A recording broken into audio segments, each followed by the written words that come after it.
swifty. You gotta get swifty in here. It's time to get swifty. We gotta get swifty. Good morning, good afternoon, good evening, guys. Welcome to Otaku. Chris is talking, and this is the first of my Rick and Morty reviews. Now, why? Because I freaking love Rick and Morty. Not gonna lie, I did hate the first episode. Yeah, that's just a straight fact. I did not like the first episode. A few of my friends actually tried to get me to watch it a few times, and I was just like, I can't watch it. It's too long, my attention span is too shit. I'm such a noob. But now, guys, I am totally aware of the awesomeness, totally caught up. And as you guys hopefully know, I did my Rick and Morty Pad Let's Play. So if you enjoyed that, then yeah, that was pretty cool. There'll be more of those, and I'll be trying to releasing those Morty Pad Let's Plays in between the episodes of Rick and Morty as well, so then that way there's more Rick and Morty content. And yeah, if you know any other Rick and Morty stuff, then do let me know. I would love to do more content for you guys. Why is my laptop on loud? Anyways, for those of you guys who are new to my channel, this is normally like my Otaku channel, so I do anime reviews, manga reviews, but I also do love loads of Marvel, DC, just a whole bunch of things that some people will call nerdy, but I don't care. You know what, you gotta why am I hitting my chest? Oh, my phone. So yeah, so do subscribe for any of those kind of type of content if you are interested. I do make regular videos, and for the next 3 weeks I'll be posting up a video a day, because I'm going between one job to another job, so I'm going to use these 3 weeks to just post as much content as I can, get you subscribers, and kind of just get my videos to some eyes. Because Rick and Morty, every episode is almost episodic, so it's kind of like a different thing happens, and between the episodes I think we're led to believe that they're having their own adventures. They're doing so much that we don't get to see. So whenever we get to see a new episode starts, there are new characters to us, but who may be reoccurring characters. Now, in this episode, season 3, episode 4, we get to see, we get to see Rick and Morty with what seems to be their equivalent of fucking the Guardians of the Galaxy, and trust me, there are so many more things in this episode as well. And not only that, but they also do mention a few times other characters that should have been inside here, which kind of shows references to things like Suicide Squad as well, which I thought was hilarious. So let's start with the characters we got introduced to. First, we get introduced to a character called Million Ants, a character literally made of a million ants, which is, I guess, is kind of cool. Not Wiggly Turd Man, which is what Rick thought he was. So that was one character. We also get Crocubot. What the fuck did I say? Crocubot. Imagine Crocubot. You know what? This is Rick and Morty. It could be Crocubot, but yeah, I think it was Crocubot. A half crocodile, a half robot sentient being. I don't know what the fuck it's supposed to be. As Rick cleverly says, a half cold, unfeeling reptile, and also half cold, unfeeling machinery. You could say he fell into a vat of redundancy, which I thought was hilarious. We also get introduced to some cosmic chick. I don't actually remember her name. Her name didn't actually get mentioned at the beginning. It did at the end, but by that point I'd already written these notes, so moving on. We also get to see who should be one of the best characters, Noob-Noob. Oh my goodness, Noob-Noob. Like, I didn't think I was going to find him that hilarious, but re-watching the episode to take these notes, I was like, Noob-Noob, he's sick. He's literally Mr. Poo Poo Butthole. He even has the same kind of voice as Mr. Poo Poo Butthole as well, which I thought was pretty cool. And I wonder if that was done on purpose. But yeah, anyways, we also get Alan Rails, the token black guy. But I like how this whole, I don't know, this series is so meta. Like, everything that's happening in this is done on purpose. Funny enough, Rick actually explained Alan Rails' backstory so on the fucking point. He actually says after his parents died in a tragic railroad accident, he gained the abilities to summon ghost trains. What the fuck? But hey, people have those kind of powers in comics and mangas and shit, so why not? Last but not least, we get to see the star of the show, the star of the show, Maximus Renegade's Star Soldier. What a fucking tongue-twisted name. But his entrance was kind of epic, very Star-Lord-ish, if you've seen Guardians of the Galaxy. And when he comes in, he says something where it's like he's drinking like a martini, and then he shoots it, and it lasers, and I'm like, alright, that's kind of cool, I guess. Unnecessary, but that's kind of cool. And then they have like some conversation where he says something about like, oh, they will make this 3 for 3, so they've done 3 adventures. Rick and Morty actually thought this was 2 for 2, but it's actually 3 for 3 because they didn't call them on their second adventure, which shows that we didn't even know that they even did the first and the second adventure. So for us, this is the first adventure, which kind of shows the whole 3 for 3 jokes. One running gag that's been happening throughout the series is the power of 3 and how comedy comes in 3. I thought that's really, really cool. So once again, 3 is shown in this as well. And then he actually says, oh, after he says 3 for 3, bloody Morty goes, oh, did he say 3 for 3? And then Rick says, no, that's it. Starlo says, I never forget a kid when he speaks to Morty. And I was like, what the fuck? But then he ends up saying, oh, we'll make this 3 for 3.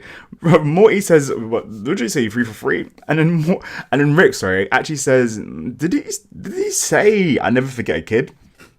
Gold. So those are the characters we get introduced to right at the beginning of this episode. Now, I don't really want to go into explaining what happened in the episode because we watched the episode and quite a lot of depth went in this episode. So I just want to talk about those characters and how those characters are very integral to the plot of this episode. Now, as we saw, some whole shenanigans happen, but this episode mostly focuses on blending Guardians of the Galaxy as well as Saw and a few other things. If you know what other things were, do let me know down below. One other thing I want to do in this video is actually bring out some of my favorite quotes in this episode. Now, I'm not going to say all of them, but there's a whole bunch of notes here. I'm just going to pick what page is it on? This is not...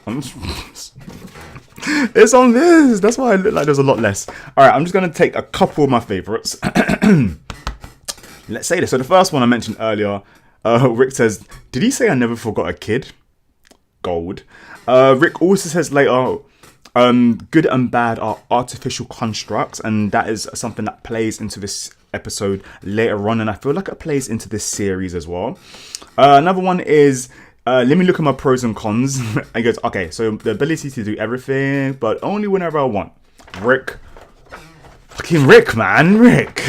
And now that quote was done early, right near at the beginning when they're talking about the whole mission, and I think the cosmic chick actually says to Rick like, "Oh, we need you," blah blah, and then he says, "You know what? Let me look at my pros and cons." Beautiful. Later on in the episode, when they actually end up going to the planet that they're trying to save, and then they realize the Worldender had actually done a whole bunch of destruction. One of the guys says, "Why would the Worldender do this to his own men and several women?" And then somebody else says, "Well, he is the Worldender. It's kind of his thing." Fucking love that part. One of my other favorite quotes of this episode was when Rick says, no disrespect, but I've been suspect of you guys because what you guys do in a couple of years can be knocked down, can be knocked out in a couple of hours. Fucking love that. And that also kind of plays the whole theme of superheroes. Whenever you see superheroes like kind of like go do something, it's almost like it's written for as a plot purpose, because realistically sometimes they could just save the day. Like you literally could. Obviously there's the whole good and bad thing, there's a whole moral compass, and it's kind of like, I could save you, but if I save you then a few people here will die. And for some heroes that itself is kind of like, oh no. But Rick, he don't give a fuck. He'll kill who he needs to kill, as this episode shows. And what's kind of messed up is how Rick did all these killings and murders and stuff. Like, no, he set up this whole Saw trap thing whilst he was drunk. And the fact that they died, almost like you kind of don't feel bad for Rick when he's about to get killed by the cosmic chick, because it's like, you did set this up. And imagine, how would you guys feel if you were with a team member and then your team member suddenly becomes Saw? And it's like, yo, what the fuck, man? I know you did it when you were drunk, but hey... I got two more. One of my other favorite quotes, it wasn't done by Rick or Morty. It is when Morty was talking to Star-Lord. Fuck it, I'm gonna call him Star-Lord. And then like, Star-Lord's about to like die or something. Like, he kind of starts panicking or some crazy shit. And then like, the Morty tells him to kind of calm down, we'll figure it out. And then he says, what are you talking about?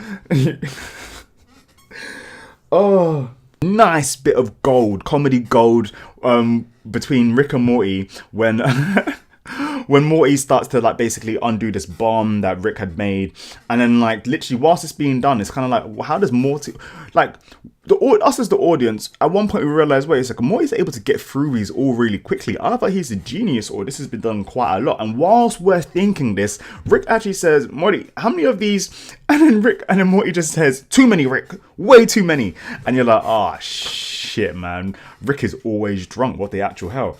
And then lastly, Morty says, you managed to destroy just about everything today. The heroes, the villains, and everything in between. So yeah, so those were the quotes which I thought stood out in this episode. What are your favorite lines? Because, you know, there are so many bangers that just like literally, so there's a higher chance some slip through the crack. And also, I don't want to make this video way too long for you guys, especially as my voice can sound very weary. But yeah, we also got to see Logic at the very end. I wonder if that's Logic himself. Like, I don't really know him. I'm not a fan like that. Not for any reason. I'm not really a fan like that. I've only kind of heard of him for the past few months. But for those of you who are Logic fans, was that Logic? For those of you who don't care about Logic, were you happy to hear or to see a musician kind of referenced in this, where it's normally like a parody of a musician? So it's kind of jokes that they actually straight up use the Logic's name. And at the very end as well, Gearhead, oh my god, Gearhead gets his jacket, yeah. Gearhead gets one of the Vindicators jackets from at the party or whatever, which Rick had set up. So basically, this whole Saw thing was all as a... Basically, they weren't meant to die. They weren't meant to die. I mean, the deaths were extremely real, but they were all kind of simple kind of games that they could have got out of if they worked together. Kind of like in Saw, but in Saw it's a lot deeper. But in this was just as bad as Saw, but a lot easier for them to solve if they just stopped being bastards. So Rick was somehow trying to show something, prove a point to Morty and to everyone else that everyone's a hero. You don't need to wear a jacket to be a hero, which is kind of true, but also kind of fucked up. So Gearhead ends up getting one of the Vindicator jackets, which they were given out at the end. And after the credit scene, you see Gearhead with I'm going to guess on his home planet are young Gear girls or something, because he asked them, well, how old are you guys? Some crazy shit happens, and then Gearhead Gearhead's like, oh, all right, it looks like this is a job for me. Let me go change into my alter ego. And then he runs off. I was like, what the actual fuck? So yeah, overall, I thought this was a really good episode of Rick and Morty. I would give this episode an 8.5 to a 9 out of 10 just because of all the pop culture references. I mean, they always do references, but in this one is very like obvious, like very, very bait. So in this, we had Sherlock Holmes references. You see when like Rick was being Saw guy on the screen at one point, he actually had the Sherlock Holmes hat. I thought that was pretty cool. We have, so obviously Sherlock Holmes, Saw, Guardians of the Galaxy. And what else did we have? We had Suicide Squad, and that's all I can remember for now. Let me know what you remembered, what you saw, what did you like about it. And also, if you like this video, please do subscribe, as I will be making these videos weekly. So on a Monday, because Rick and Morty drops at like 11 p.m. at night in the States. That's 5 o'clock in the morning over here in the UK. No. Yeah, so hope you guys do subscribe, and basically I'll be posting these videos every single Monday talking about Rick and Morty, and subscribe for more Rick and Morty content as well. I hope you guys have a great day. Chris is talking. Let's get swifty.